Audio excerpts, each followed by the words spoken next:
It's Thanksgiving week, so your Monday motivation is going to get right to business because this is the start of the season in which everyone is going to believe it is their responsibility to remind you of your obligations to live up to diet culture and associate food with guilt. So today, I just want to take a moment to remind everyone who is planning to spend time with friends and family, or maybe alone, but in any way participate in some eating traditions that we associate with the holiday season, and think about some of the things that they mean to us. So, first of all, there's a lot of positive feelings that get associated with food, especially with this time of year. There's the feeling of connecting to our family. There may be some reminiscing of a favorite family member's, recipes or times when you were young and you had memories with folks who may not be with us anymore and their special recipe that they would bring. Or like I think of my grandma's whipped parsnips of all the things. They were so good. Um, and her beautiful little gravy boat.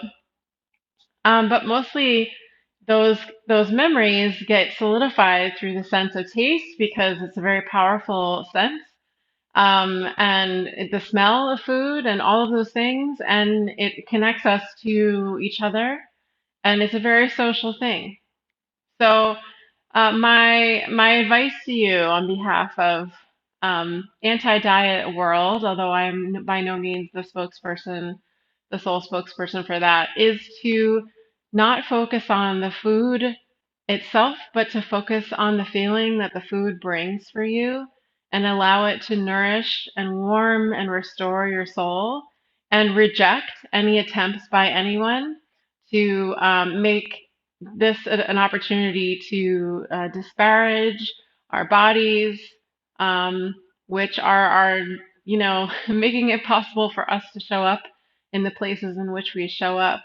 Um, so I know, you may not be feeling that you want to start a debate with your, you know, nosy aunt, but if someone were to say to me, boy, I guess you're gonna have to really do double the Pilates next week to make up for the pumpkin pie or whatever, I 100% would turn to that person and say, yeah, I choose not to think of food that way. And I don't believe that exercise is a punishment. I choose to think of both activities as things that nourish and restore my body, and finding joy in my body, whether moving or eating, is of primary importance to me. And I'm just so glad to be spending this time with you right now. So that is how I would encourage you to approach those interactions should they show up for you.